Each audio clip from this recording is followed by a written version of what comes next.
I am so excited. We are at 200 subscribers. Oh my goodness, this is especially exciting for me because I know for a fact that I know each and every one of you.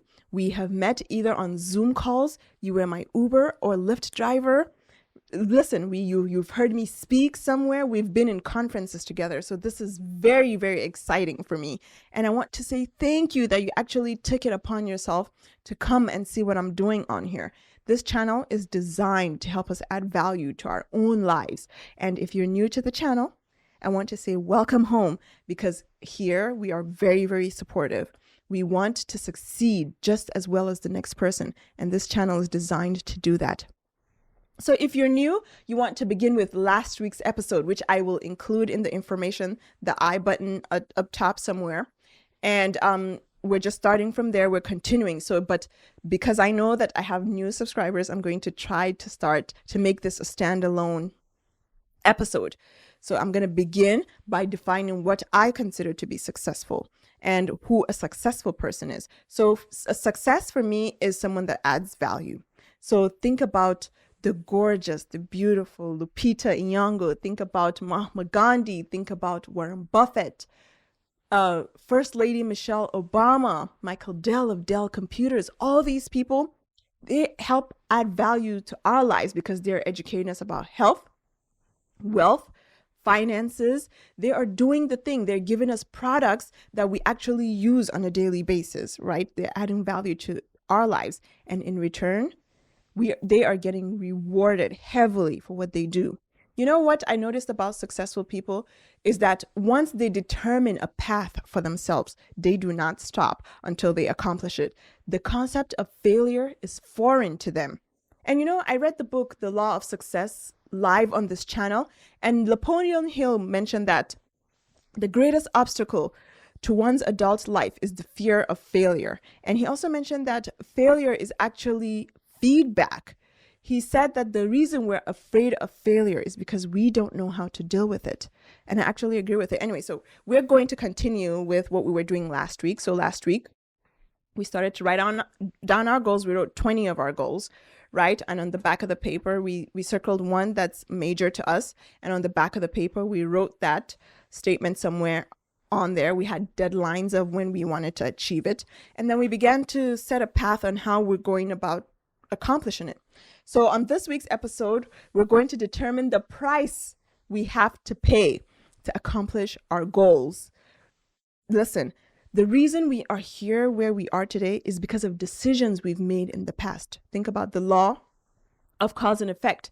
We are here because we made several decisions that got us here. And what we want to begin to do is begin to be goal-oriented, because that is what successful people are. And we are just looking at what we can do to add to our own lives. We want to take responsibility for our lives. That's also something I notice about successful people, is that they are very, very responsible. They understand that no one's going to come and help them. You know, they have to figure out life on their own. And you guys, we are determined to be best versions of ourselves, whatever that looks like for us. So we're going to pick up books, we're going to read, we're going to learn, we're going to upgrade our skills, because what that does for us is that it guarantees, it affirms to us that we have a great future ahead of us. So that's why we're going to be goal oriented. All right. So the first thing we want to do is write down the statement on our sheet of paper.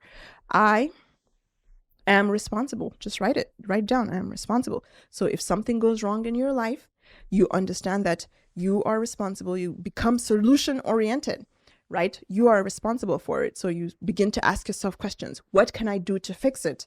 Can I fix it?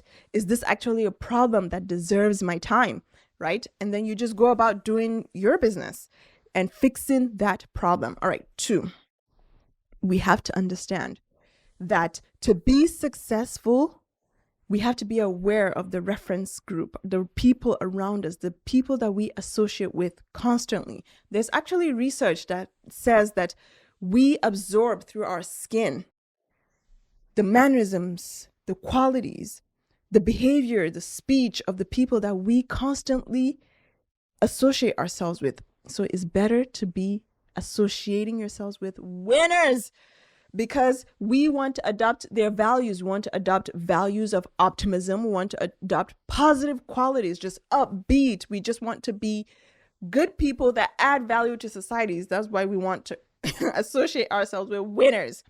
All right. The next is we have to choose to develop qualities of resilience. Resilience, right? Write that down. Want to have qualities of resilience, the ability to bounce back from adversity. So every successful person that I have known is that they fail a couple of times, so many times, but they have this attitude of, oh, we're just going to get back up. I know how to do it. I'll just get back up and do it again. It's pretty difficult to do, but this is a quality that we have to adopt. We have to persist, adopt this quality of resilience. All right. The last is we have to develop qualities of optimism, meaning that everywhere we go, this is why my paper is ruffled, by the way. It's because I have carried it everywhere because I want to know if what I'm doing aligns with what I want to achieve. So we want to develop qualities of optimism, which means we are affirming to ourselves what we want to achieve in life. We're becoming optimistic about it. Yes, we can achieve it. Just pump yourself up, pretty much. What that does is it opens new perspectives for you. You begin to learn new things that will ensure that when it's time for you to use those new things, skills that you've learned, you've already learned them. And I have a story to tell about that. So people have been telling me weeks now, they've been telling me about this guy called Jim Rohn. Everywhere I go, they say Jim Rohn, Jim Rohn, Jim Rohn. So I decided to pick up a book about Jim Rohn. It's a collection of his speeches. So I read it. And guess what? 2 days later, I had to get on a Zoom call, a one-on-one Zoom call with someone that founded Jim Rohn International. This is insane. Talk about preparation meets opportunity. I could not even believe it. 2 days later, I read the book, and 2 days later, I'm on a Zoom call with someone that founded the whole international. That is crazy to me. Anyway, so we want to learn new things because it will prepare us to use the skills that we learn when it's time.